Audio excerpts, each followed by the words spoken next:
Баршаңызға қайырлы күн. Мен Мардама, қош келдіңіздер. Бүгін сіздермен бірге осындай керемет шоколадный пломбирдің пирогының рецептімен бөлісетін боламын.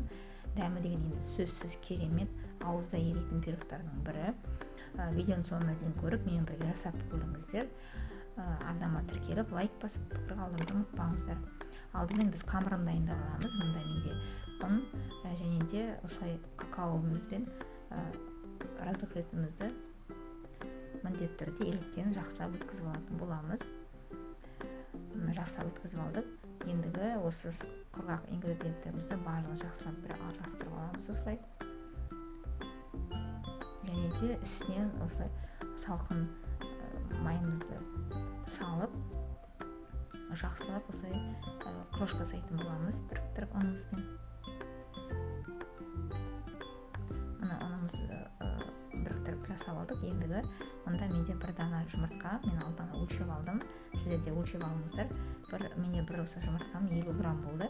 Осыны тек қана жартысын салатын боламыз. Осы қантымыздың үстіне осы 50 грамм жұмыртқамыздың тек қана жартысын салатын боламын. 25 грамм.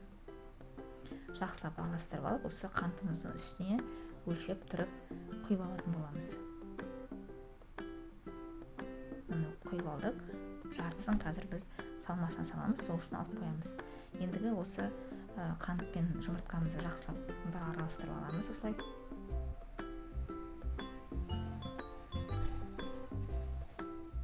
Араластырып алғаннан кейін осы қамырымызға барлығын жақсылап салып алатын боламыз.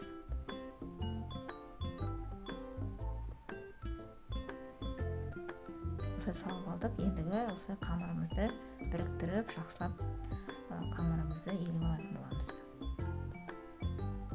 Өте жұмсақ, осындай қамырымыз дайын болды. Енді осы қамырымызды бірден осы формамызға салып аламыз. Менде 24 диаметрлік. Бұл пирогты 24-26 диаметрде пісірсеңіздер болады. Қаласаңыздар оқтаумен жайсаңыздар болады. Тегістеп қаласаңыздар осылай формамызға жақсылап жайғастырып, бөлшектерін шығарып дайындап аламыз. Мына осылай жақсылап барлығын қысыңқырап дайындап алдым формамызға. Енді осы қамырымызды холодильникке салмамыз дайын болғанша салып тұратын боламыз.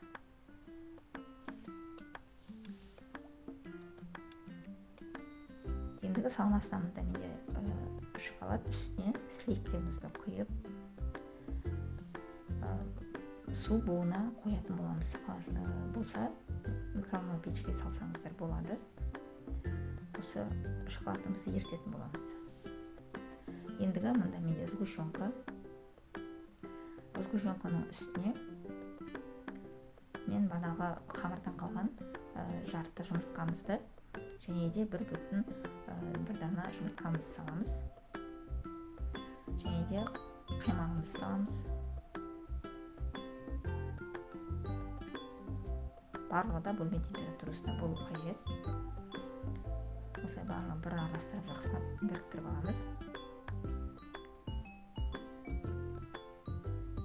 Және де банағы су буында ерітіп алған шоколадымызды құямыз. Суытпай осылай құя берсеңіздер болады. Ендігі барлығын жақсылап тағы да біріктіріп араластырып аламыз. Енді какао ұнтағын қосатын боламыз. Какао ұнтағында міндетті түрде електен өткізуіміз қажет. Өткізбесек, бұнда бізде қамық болып көп какаомыз қалып қояды. Сол себептен қамық болмас үшін осылай електен өткізіп аламыз. Барлығын жақсылап бір араластырып алып, ендігі осы салмамызды міндетті түрде блендермен бір езіп аламыз. Мына какаомыздың барлығы толық бірігіп, әдемі бір келкі болу үшін осылай блендермен езіп алатын боламыз.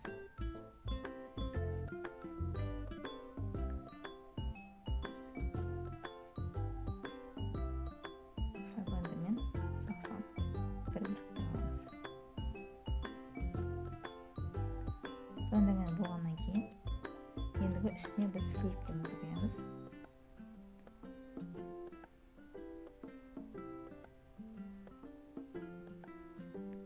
Сливкемізді өлшеп барлығын құйып, жақсылап барлығын бір келкі қылып араластырып аламыз. Енді осы салмамызды банағы холодильниктен алған қамырымызды алып үстіне осылай толық барлығын құйып шығамыз. Ендігі осы пирогымызды 160-170 градуста 40-45 минут пісіріп алатын боламыз. Мына біздің пирогымыз пісіп қалды. Осылай пышный болып, үлкен болып көтеріледі. Осылай ашқан кезде осылай іркілдеп тұрса, бұл толық піскені. Одан несі болмау керек. Осылай қолмен ұстаған кезде ішіне қарай тесіліп кетпеу керек. Осылай іркілдеп тұрса, значит біздің пирогымыз толық піскен. Суытып аламыз. Міндетті түрде суытып алыңыздар. Мен 1-2 сағат холодильникке салып алдым. Енді үстіне осылай әдемілеп арахисті септім. Сіздер қалауынша сахарный пудрамен сепсеңіздер болады. Барлығы да өзіңіздің қалауыңызбен. Осылай жақсылап кесеміз. Өте жұмсақ, керемет пирог. Енді дәміне сөз жоқ. Балмұздақ тәріздес,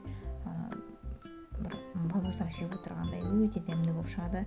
Келген қонақтарыңызға да және отбасыңыздарға өте керемет ұнайтын болады. Міндетті түрде жасап көріңіздер. Және сатылымға шығарсаңыздар болады. Тұрақты клиенттеріңізді жинайтын боласыздар. Егер де осы видео сіздерге ұнаған болса, лайк басып, комментарий қалдырып, подписка жасауды ұмытпаңыздар. Сіздермен болған Рима. Келесі видеода кездескенше баршаңызға да ас болсын.